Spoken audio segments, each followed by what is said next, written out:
We love it raw! Hi, this is We Love It Raw with A.S. Caldero, Chris Coury, the Future, and V-Ness. Please subscribe, listen, share, tag, make people hear this. This is a great show. Thank you guys. We love you. We love it raw!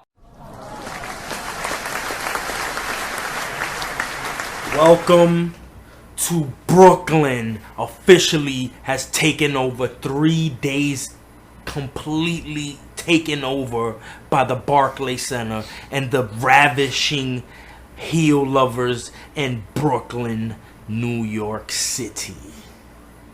Welcome, We Love It Raw. And introducing myself, Mr. Caldero, and more importantly, Mr. Chris Coury. Thank you. And since you were actually at the Barclays Center for NXT, just give us a quick little recap. Because Incredible. I wasn't there because I only went to Raw. Right. But that, when I watched it, it was awesome. So it was. The beginning with Triple H's speech, first of all. That was great. You've never seen anything like that in WWE. No. Like that presentation. It kind of reminded me a little bit about like how Lucha Underground is. Yeah. That is more of a theatrical thing. Oh, yeah. And Triple H did an amazing job. No, he They really... kind of took what Lucha Underground did and then made it a spectacular, more well-polished machine. And his speech, I'll tell you, seeing it live, it was just inspiring, because it was his creation of NXT, and he knows, what they do down in Orlando is nothing, because you can only get so many fans in Full Sail down there in Orlando. But, when they took over the first night on Saturday at the Barclays Center for NXT, I mean, he thanked all of us, making NXT a revolution. And, if it wasn't for us, the fans of NXT, none of this would have been true. You wouldn't have seen NXT in Brooklyn. You wouldn't have seen it, And it's great, because now they're expanding it. They're going to Texas in September. And then they're going to go to the UK in December. So they're taking over different parts of the world, and the lower 48 of the US too, which is really good. And and what Hunter said is true. We are NXT. He took a page out of DX's book, of the Are You Ready? But he says we are NXT. And I was really impressed with Tyler Breeze's entrance because that it was very creative. It was. Like having the beautiful ladies dressed up as certain monuments. Yeah, the Empire State Building. And then he took in a selfie with a selfie stick. Exactly. He just took his entrance and enhanced it. Exactly. And made it. And I was so proud to be a fan at that moment because it was like, this is Brooklyn, New York. This is where I'm from. And this is history. This is the first NXT that's bigger than life. Yeah. Outside of Orlando, No, not even. Because in Orlando, it's not that packed. No. They've never done something that big to this point. Yeah. And it feels like this is that first step to NXT is pretty much going to bring more traction than SmackDown. Because SmackDown is just the part 2 of a 2-part story. You know what I'm saying? Raw and SmackDown go hand in hand. Exactly. They're kind of tag team partners. They're kind of tag, yeah. But NXT, it's its own entity. So that's what makes it cool. Yeah, and like you said, the Tyler Breeze entrance was unique, and Jushin Thunder Liger, and I've seen this guy from WCW, former cruiserweight champion back in WCW, one hell of a wrestler. I mean, he just put it to Tyler Breeze. He even mimicked Tyler Breeze when he sat on the rope like that. He even mimicked Tyler Breeze, and that was even funny, And when he hit the Liger bomb, and it was over. So Jushin Thunder Liger, really impressive. I didn't watch every match. I only watched the ones I really liked. Like the spectacles. Yeah. I saw the main event, the double main event. Right. But, like I said, the Thunder Liger match was good. The tag team titles. Oh, yeah, that's right. That was a good one. That was really good. To seeing the Vaudevillains. I wonder how it looks in person. How was it? Like, the Vaudevillains? Because on TV it was different. Where I was sitting, unfortunately, I couldn't see the Titantron. I couldn't, how did it look? It looked amazing. No, I'm saying as far as the lighting, was it like a black and white lighting? Yes, black and white. Okay. It was great. It was great. You know, it was great. And you know, when they came out with Blue Pants, who I never heard of till Saturday, and like you said, the theme song. Yeah, the theme song was hilarious. The Price is Right. I was like, oh god. And they got a good reaction. And she just comes out and just does a little dumb dance and then she fights. Yeah. You know what she reminds me of? A crazier version of AJ. Blue Pants. No, Blue Pants is not like AJ at all.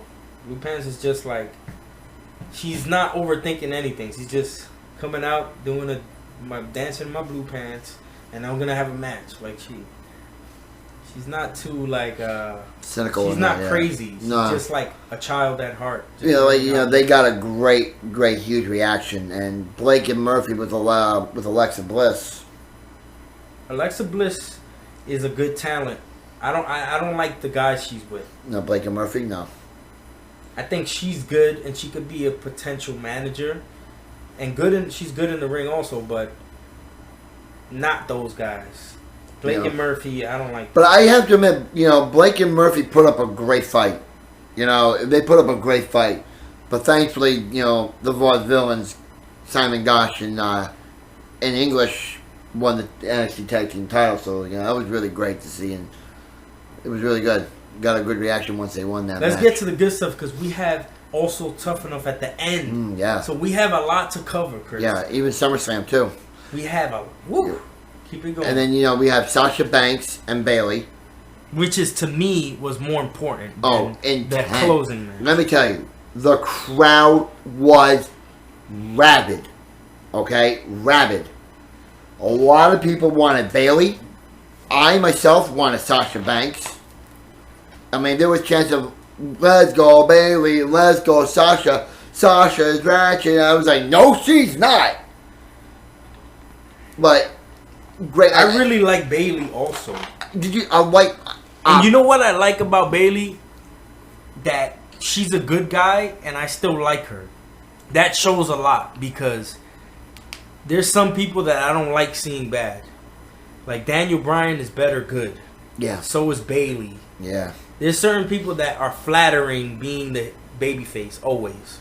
Yeah, and that says a lot when I love all the heels. Like I said, her entrance when I saw it live on Saturday was great. It's like what you see on TV, but even better in person now. You want to know a secret? What's that? And I'm gonna tell the world.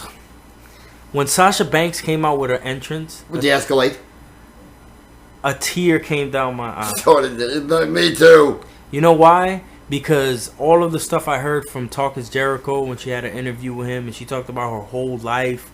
Her favorite wrestler was Eddie Guerrero. Yeah. And she was really into wrestling. A lot of these women just do it just to be on TV. And they learn the skill and they get good at it. But this is a girl that's dreamed about this when she was a little girl.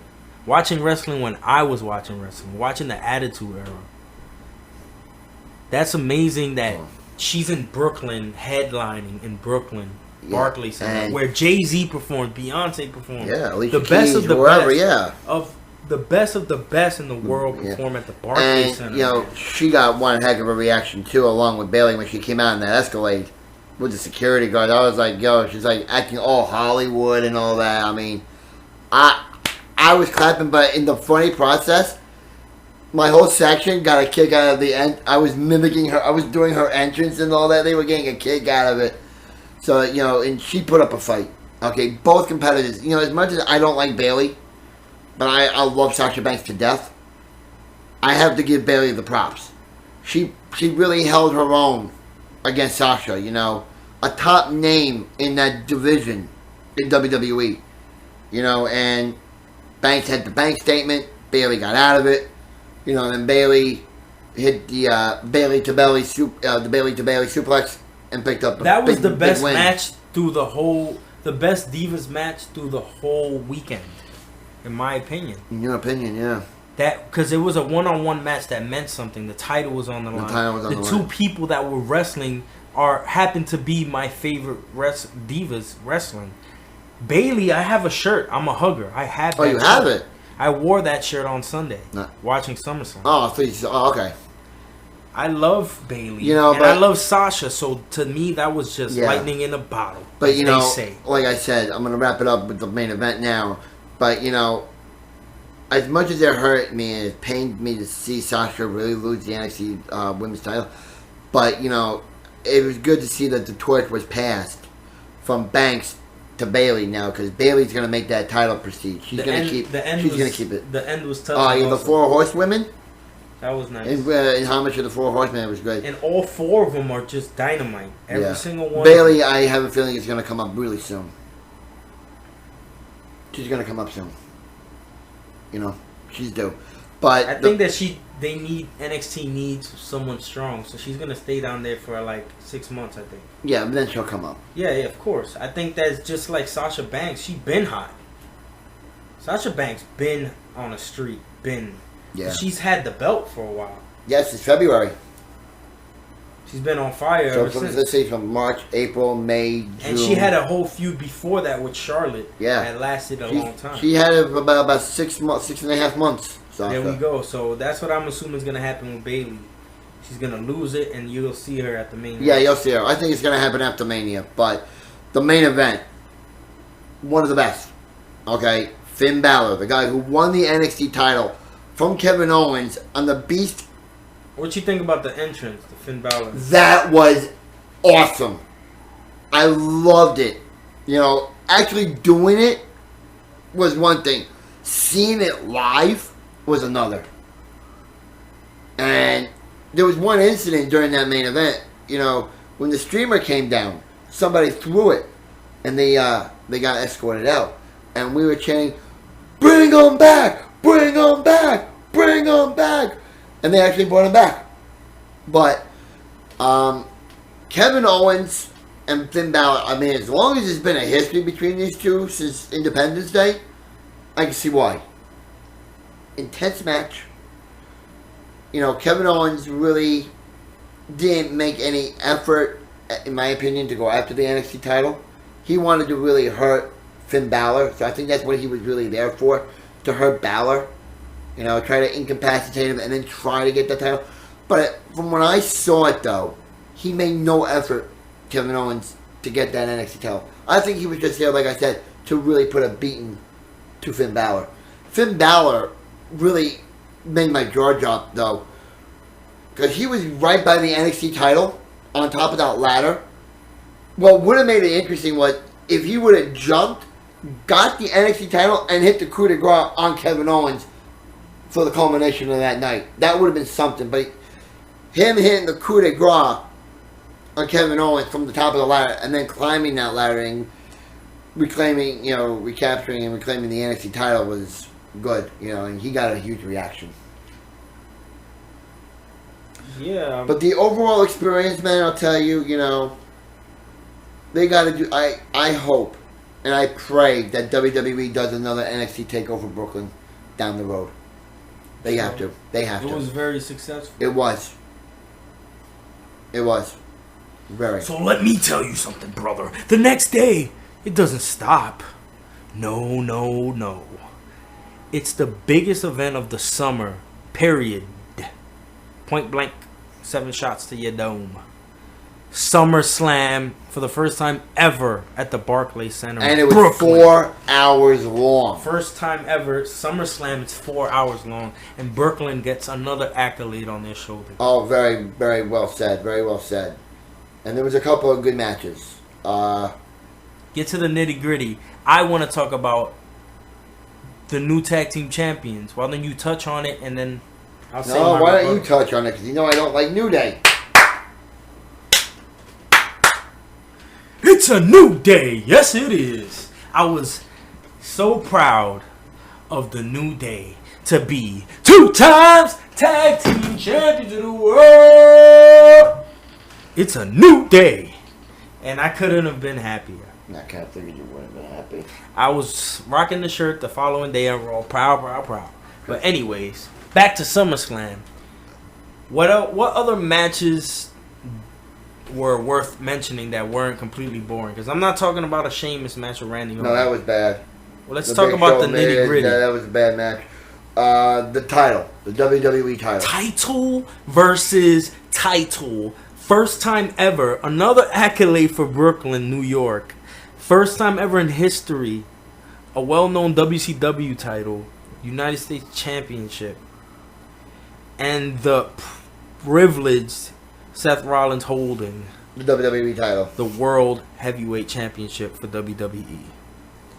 So this is another thing for Brooklyn. I'm from Brooklyn, so I'm just going to say that every time. Yeah, and good match. Very good. And so, And he came out looking like the White Ranger. yeah, And I saw the pictures.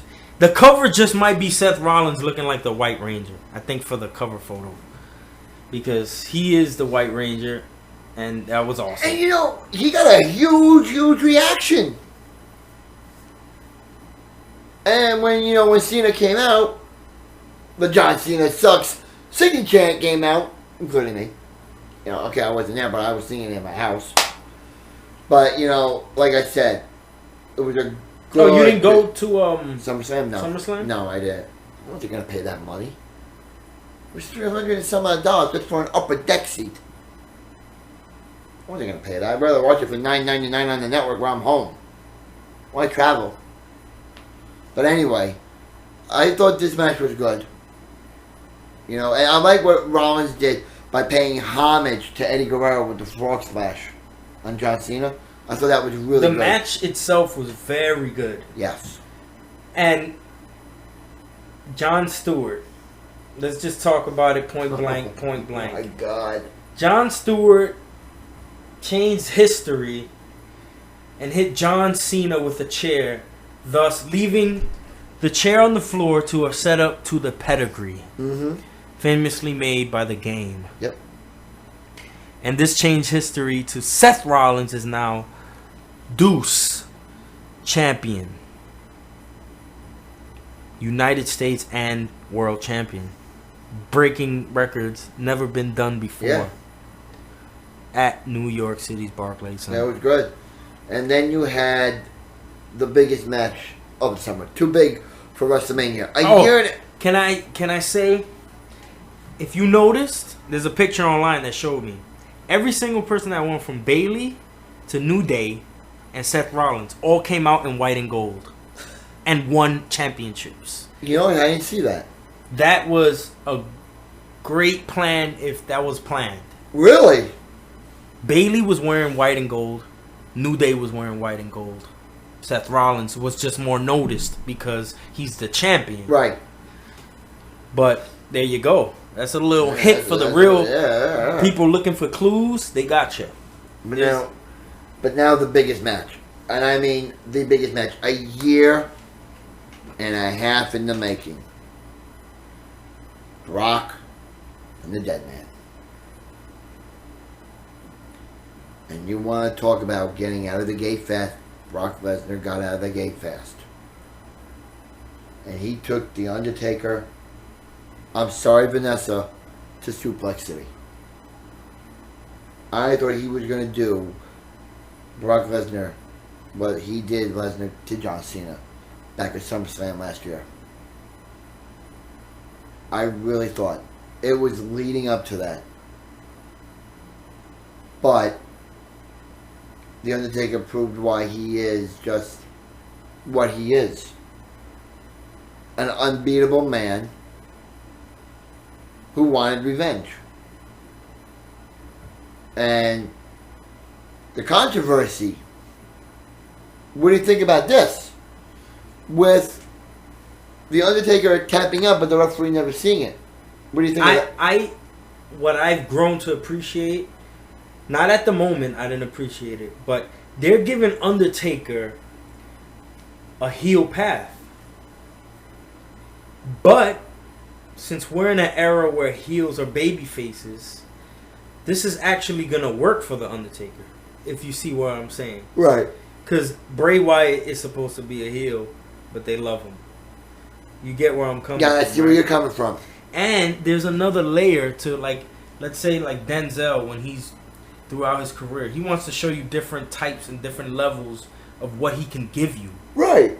So this is kind of a cool new dimension for The Undertaker, that he's kind of like cheating to get his way, and he knows it's towards the end of his career, so he's gonna get what he gotta get no matter what. Get the win no matter what. Since he lost his streak, it's kind of a deep. You know what I'm saying? Yeah. Right? It's a deep thought, and that's really creative. I didn't think of that at first, but this Undertaker I may like. Vanessa, you may have a friend, because I was against the Undertaker, but now. You know why? Because I don't like anyone that I'm supposed to like. Right. You know what I'm saying? I see what you're saying. I don't ever want to feel like destiny is being made for me. I like to like who I like because they have a good gimmick. Or Right, whatever. of course. And Undertaker has a good gimmick, but I just feel like he gets a lot of default love. And he needs to switch it up to get a... Wouldn't it be awesome if he get booed? And he was getting booed when he was mentioned the following day. Speaking of The Undertaker, do you remember when he was the American Badass? Yeah, that was more who he is in real life, I think. Like, maybe certain things were enhanced, but that American Badass gimmick is more of who he really is. I see a resemblance in that. But this Undertaker, I see a little bit of resemblance to the American Badass version years ago. I think this is a different aspect because it's kind of like, I'm the broken, older Undertaker, and I gotta win no matter what. I gotta do what I gotta do. And this is my legacy here. You know what I'm saying? Like, you're not who you used to be. It's kind of like the older Batman. Yeah. That has more to prove. And Undertaker went that extra mile. Okay, I'm nearing the end of my career. I'm almost 50 years old. I'm going to the end of I'm going into the Hall of Fame no matter what. Might as well get a couple wins to, like, boost up my career. He went, like I said, the Dead Man went that extra mile. So Undertaker wins, but Brock is furious, and we're leading on to where we actually went. Brooklyn has been shaken, third night in a row. This is starting to feel like harassment. Brooklyn is inside the Barclays Center. The most deviant fans, the most rowdy fans. Yep. Everybody from Brooklyn does not care. No. And understand we were and there. We got to witness We it. got to witness Raw. Man. Don't we have to witness Raw live? Come on, man. Raw was amazing. Oh, yeah. The last time that we went, it wasn't amazing, but The Rock helped. Yeah, in October. Like, the show itself was boring, but The Rock being there Boosted made it up. worth your money, but it wasn't amazing. No. But this Raw, man, if you would have missed this Raw. Speaking of Raw, I'm going to cut to the chase and talk about something crazy. Brock Lesnar. Uh-oh. It started off with Brock Lesnar shaking the whole stadium. Everybody cheering for Brock Lesnar, first of all. Except for me. I was lit. Except for me. I was standing up and I was losing my mind. And I was pacing up and down. Like, this guy is a beast. And Heyman is my favorite manager of all time. Oh, I love Heyman. Don't get me wrong. And you're in Brooklyn, so the heels are getting love in Brooklyn. And a lot of the fans in my section were, chanting Suplex City. I was like, Tombstone City. I was like the only one in my section chanting Tombstone City. You're alone. And that's what I'm saying. Like, on Monday, I wasn't with The Undertaker. But now that I got to marinate the whole story, you know how you appreciate a story? Right. After you step out of it, Uh-huh. and you analyze it. Uh-huh. Now I actually appreciate where Undertaker's going. This is turning into Undertaker's the heel and Brock's the babyface. But they're both kind of not what they're... You know what I'm saying? Right. So this is a new interesting dynamic. Because it's always the dynamic was heel Taker... Babyface Brock. No, I'm saying it's the other way around. It's always been Undertaker's babyface against Lesnar. Yeah. This time the roles were reversed. Now it's like there's a new deep meaning behind Undertaker cheating. The new twist to it. It's like it's a deeper meaning. But nobody was more just stood up out of their seats and felt like a Holy Spirit come out of them when you hear the most inspirational music that you can ever imagine. Dead Man Bo Dallas. Bo! Leave! Bo Dallas comes out and then insults Brooklyn. Yeah. And he insults Brock Lesnar. He insults me and I love it. So does Heyman, by the way. He insults Brooklyn, but we all love it. Oh, yeah. Bo Dallas, I was the only one in my section that was standing up like if I had a Holy Ghost lifting me. I wish I had that on TV because, man, I was so into Bo Dallas coming out. Yeah. And he was a smart ass. And speaking of Bo Dallas, in my section, we all looked at each other. We were like, really? Bo Dallas? And he's a dead man. And when he's like, Mr. Brock, I got some good news. And I got some bad news. The bad news is you lost to The Undertaker. The good news is you woke up. I was like, oh, he's dead. He's done. He's finished. And when Brock did the suplex, I was like, yeah. For me personally, Bo Dallas and Brock Lesnar is like, that's like top 5 of reasons why I watch Raw. Bo Dallas, Bray Wyatt, really? Brock Lesnar. This maybe top 10. But that started off the show, and Bo Dallas got his ass handed to him on a silver platter. I wouldn't even say a silver platter. He had a tombstone waiting for him. He had a gravesite waiting for him. And he walked down the ramp. We all screamed one more time, and he went down the ramp again, and he beat his ass again. And then he was looking at him, and he was like, for me, 1 F5. 1 F5. Comes in, gives him the F5, and just leaves. That was a good way to kick off Raw. But it gets better. Your boy's the New Day. New Day rocks. And as Chris Corey admitted himself, everyone was saying New Day rocks in Brooklyn. Except for me saying New Day sucks. But the majority of Brooklyn, New York is loving the New Day. Because Brooklyn gets sarcastic asshole comedy. That's why WWE loves coming here to Brooklyn. Because they know... Brooklyn is... Come on, man. The home of Jay-Z, man. The most lyrical rapper ever. Like I was saying, that's why WWE loves coming here. Because they know they're going to get the best from the fans. You go anywhere else to Kansas City, Miami, Boston. Not to play other cities, but a lot of you cities are followers. Brooklyn really puts down. Brooklyn and Chicago are real cities that make impactful things happen.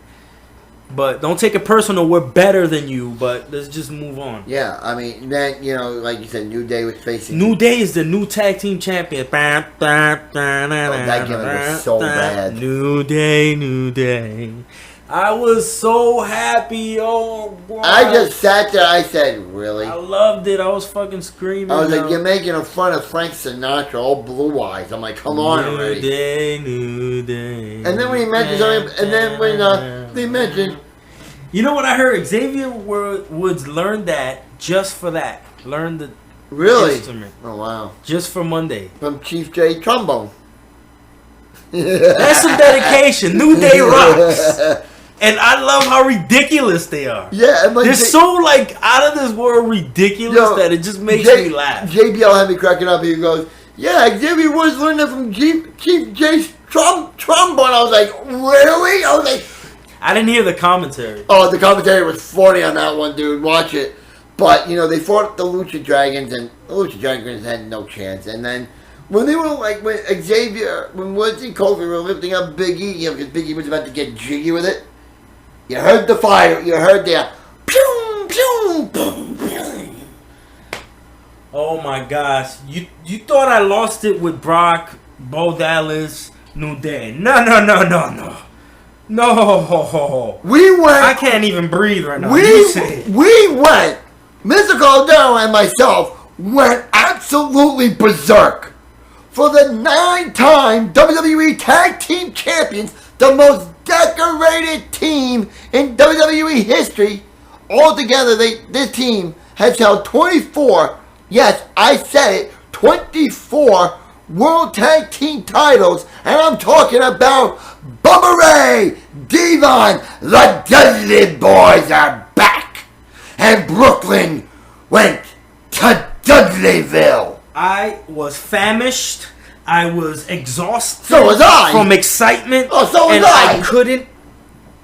I just can't even explain myself. That's how amazing it was. So was and I. they did all the classic stuff. What up? They did Devon! And then Bubba Ray goes, 1, 2, 3. And we're like, get the tables! I think that my brain exploded. Yo, I couldn't. Yo, dude. I lost my shit. Dude, I was so bad. Felt like my whole head was spinning. Man. And dude, did you do the ECW chant when they were? Yeah. I was like, ECW. That was serious, man. Nobody expected the Dudleys to show up. And they gave the 3D Through a table to Xavier. Yeah. And it was great. And then they had a confrontation with the primetime player. Primetime. I think that I didn't see that part because I was at the commentary table. Yeah, I was right behind the commentary table. Yeah, I was right behind commentary. But so I either saw way, it. man, that was amazing. That was amazing, and none of us expected that. None of us. But now I want to get into what we talked about on the SummerSlam show with Jon Stewart and John Cena. And Jon Stewart gave his explanation on why he did what he did to Cena Sunday night at SummerSlam. And he's like, I didn't want, John Cena to tie the record of the greatest champion in professional wrestling history. The fucking man. And, that brought out Flair. Of course, continued to be a styler and a profiler. And the Barclays Center just erupted into a woo! Me, I couldn't even do it. I was like hoarse. I was like I lost my voice. But, when he came out, Flair, I mean, it was just electric, he was like, why'd you do it? I feel like I blacked out when Ric Flair came out. Really? Like, with excitement, like, I was saying, woo! Like, with all my might, like... I couldn't even do it, dude. Those are the two big things of the night. I must say that. Like, I felt like a fan. Like, a kid again. They put on a great show. Ric Flair and the Dudley Boys, to me, that was the top of the top. The culmination of the night right there. I had no energy after Ric Flair. No, because the first it was depleted. How we start with Brock and Cole, then the New Day. Then the Dudley Boys. And then Ric Flair. And then the Nature Boy. By 9:30, I was done. You? By 9 o'clock, I couldn't even look straight. Okay, I was so lightheaded from all the excitement. That's why everything else felt lame after that, except for towards the end, because you got so much great stuff at once that it gave everybody a mind fuck. Like everybody, yeah, it really did. Everybody looked at each other like the night's not gonna get better. No. So just relax. And like I said with Flair, he's like, you ruined everything. Jon Stewart ruined everything, and that brought out again John Cena to a Cena sucks singing chant, including myself, and Cena just babbled as he always does, bores you to death. And he just delivered an F5. I'm thinking of Brock Lesnar again. Here we go. He delivered an AA to Jon Stewart. So that culminated that. And then, fast forwarding, because from the Ric Flair moment to the end of the show, there was nothing really important. Yeah, well, let's just talk about the ending, the unveiling of what was supposed to be the bronze Seth Rollins statue. And you said yourself, talk to our fans about it, what you saw, what was apparently going to be that statue. Yeah, it passed right by me. I was very close. I had very good seats. And it passed right by me. Like, if I wanted to be a jerk, I could have, moved the thing. You could have lifted it up a little bit. Not like ridiculous, but at least like this, like a half a second look I could have got if I wanted to be one of those people. Yeah. Because I was really that close. And I had no idea what was inside. Yeah, but you didn't want to risk getting ejected from the Barclays Center, I also didn't want that, yeah. Yeah, you didn't want to risk ejection. That would have just ruined your night right then and there. So you saw the pallet being forklifted into the ring, and the authority comes out, brings out Seth Rollins, got a huge reaction, and when that unveiling happened, we saw Sting. It was Sting! Did you see the Stinger! Did you see Hunter and Steph's reaction? Like, holy shit. Yeah, Hunter was doing the guns, the pointy guns. Yeah, I mean, after the unveiling, did you see his reaction? He was like, holy shit, what the hell are you doing? Like, what are you doing back here? I got rid of you at WrestleMania. Yeah, I don't know. I wasn't amazed by it, and I don't get why we're getting a match at Night of Champions. I look at it. I don't get it. Here's how I see it going down, okay? Here's how I see this going down. And I had a lot of people backing me up on this. I say you're going to see Seth Rollins lose the WWE World title. You're going to see him lose it to Sting. And a lot of people, and I, including myself, I said this too. Sheamus is waiting in the background.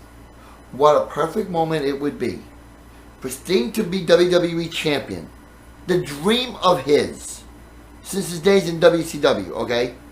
To hold the WWE title, just to have it taken away by Sheamus. That's a good argument right there. I can't even lie. Sounds plausible. Which then will set up Sting versus The Undertaker at AT&T Stadium in Dallas next year. The culmination of two great careers. So that's how I see it going down. Sting winning. And Taker as a heel. Yeah. Like we discussed earlier. I really see Taker. It does make sense with what I said. My theory with your theory goes in because Sting be the babyface, Taker be the heel, and they go in and have a match. And like I said, the better way to do it is have Sting beat Rollins, win that title, hold that title proud, then just lose it right then and there in Houston at Night of Champions to Sheamus, leading up to AT&T in Dallas. Sting, Taker, Sting the babyface, Taker the heel. Sounds plausible. Whether it happens is going to be a different story. Just to say how I felt about the night, it was amazing. It dragged from like 10 to 10:30, something like that. Yeah, it dragged for a little while, but yeah. Overall, it was like intense. I give it a 9 out of 10. Yeah, for sure, 9 out of 10 at least. 9.555. For me, it dragged, after Brock and then after New Day, two great moments. It lagged, I would say, from about 9 to 10. That brief moment, after the Dudley Boy thing to like the Jon Stewart thing, that lagged over for me. Yeah. Because then I decided, I'm going to be on the phone. I called Vanessa, I called my mother, I called home, I called a couple. Called home and all that. And then, after the Jon Stewart, Ric Flair, John Cena thing, to the end of the night at about a little after 11 o'clock when they unveiled Sting. And that was it. I thought there was going to be a dark match. Because advertised was a dark match. I was so tired that I was happy to go home early. You and me both, bro. I was like, man, get me down the fucking stairs. Get the fuck out of here. Me and you, man. I had to go to jail. I had to go. But it was just amazing overall. They had Sting posters when you come out. Yeah, I got one. A lot of people Did took you get multiple. One? I had one, but I really didn't want it. I'm not like a Sting fan like that. I'm not gonna hang it up. I have hanged up what I like so far. Yeah, I have a lot of posters in my room, and I haven't hung any of them up yet. But anyways, that was amazing, and I was exhausted, but it was amazing. I gotta give WWE a lot of credit. They put on 3 great shows in one awesome venue, one badass borough. Sadly, we're closing the the 3 episodes of the Barclays Center Chronicles. The triple threat. The triple threat 3 night in a row main event special. And we're going to talk about Tough Enough. Yeah, the finale. Let's do this, man. What do you think? Who'd you vote for first? All right, I voted for the women, Sarah. I didn't get to vote because I was preoccupied. but I would have voted for Amanda. You wanted Amanda? Yes. I want a Sarah. And for the gentleman, Josh. I voted for Josh as well. ZZ is a sloppy he's hoe. He's a mess. And I'm tired of him. Yo, that outfit that he came out with was horrible. He's horrible. He's horrible. But yet they still see him making it into WWE. To me, his charm was gone after the second week. To me. I was done with ZZ. All these great guys that were gone. I thought Mata was going to win it. I thought Patrick was going to win it. Even Tanner. No, Tanner, no way. Tanner had no charisma. Josh was the right one. Josh was the right one, and he is the winner. Josh is the winner, and yours truly won for the ladies. Sarah Lee. Hope is her name. And what was Josh? Yeti? Yeti. Yeah, the Yeti. He has a good look. He has a good personality for it. Can he make it though? ZZ is kind of full of shit. Because remember the last Tough Enough winner that was announced with Austin and all that? Well, I forgot who was it. It was that live finale in season 5, I think it was. As you saw, did you see Tough Talk? No. Triple H was there, is what made it super awesome. What happened? Triple H mentioned to ZZ, when I brought you in, because you know how they brought him in last minute because someone fell out of the competition? ZZ told Triple H, I would die to win this. Really? And then everyone sees that ZZ didn't put any effort in losing any weight. And they had a before and after picture. Yeah, I saw that. And ZZ did not lose any weight at all.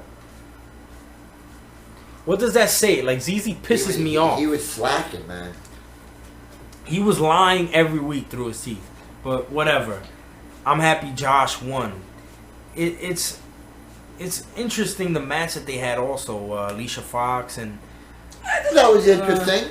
I think the best match was Josh. Every other match didn't do anything for me, really. The best match, period, on the whole show was Cesaro and Josh. Yes. That was the best match. That was the most believable, I think he's a wrestler match. You know? Yeah. I think that Sarah Lee better stop smiling because that's starting to annoy me too. Yeah. But let me ask you a quick question, man. aside from Tough Enough. And speaking, I'm going to go back to a little bit of the NXT and WWE, Summerslam, Raw, and all that. Now that Sasha is no longer NXT Women's Champion, how long do you see Nikki Bella holding on to that Divas title?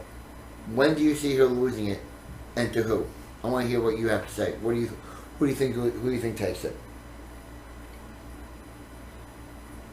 If I had to guess, which I don't really know, if I had to guess, Team PCB, which is the corniest name ever, one of them will be fighting for the championship. Here's how I see it. Sasha lost to Bayley. She's the biggest name right now in the company.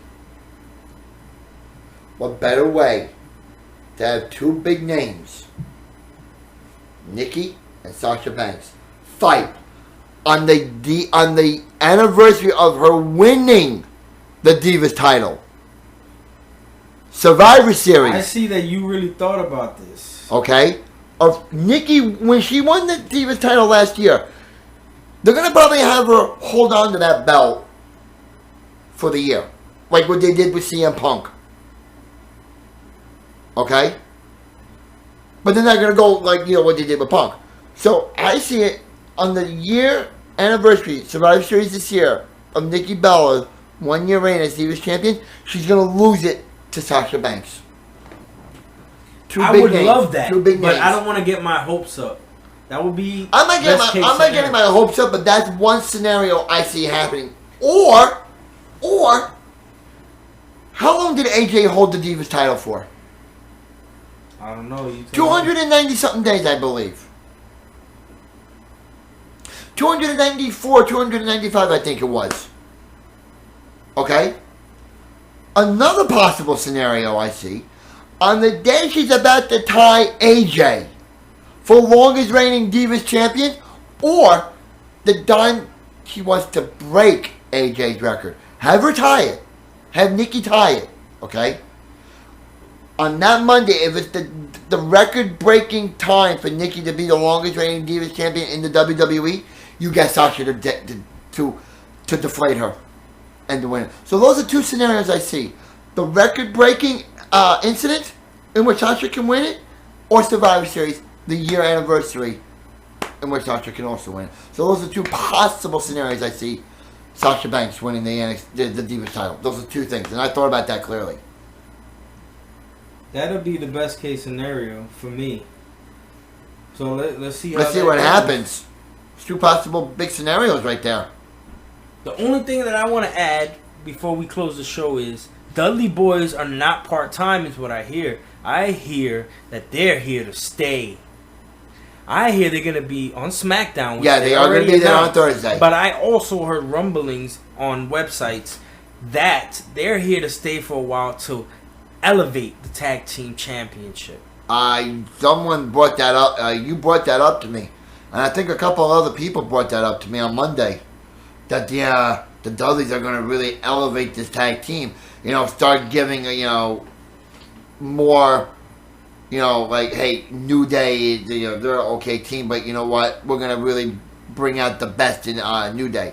You got to start seeing the best in the primetime players. Even the Luchas, like the Lucha Dragons and Los Matadores. I think the Dudleys are going to really elevate them. So that's why the Dudleys are there. To elevate careers. To bring out the best in them. They did that in ECW. So, I can't think of a better note other than the Dudley Boys. Oh, yeah, and Raw, December 28th. December 28th, people get your tickets now. October 10th, they go on. We go hard. October 10th, they go on sale. I'm going. And it's really good to see you, Chris Coury, in person again. You want to close the show with any following thoughts? No, not as much as I can think of. Well, the best thing I could tell you is keep it real and keep it raw. And, see you next week, motherfuckers. Or hear you next week. Party hard.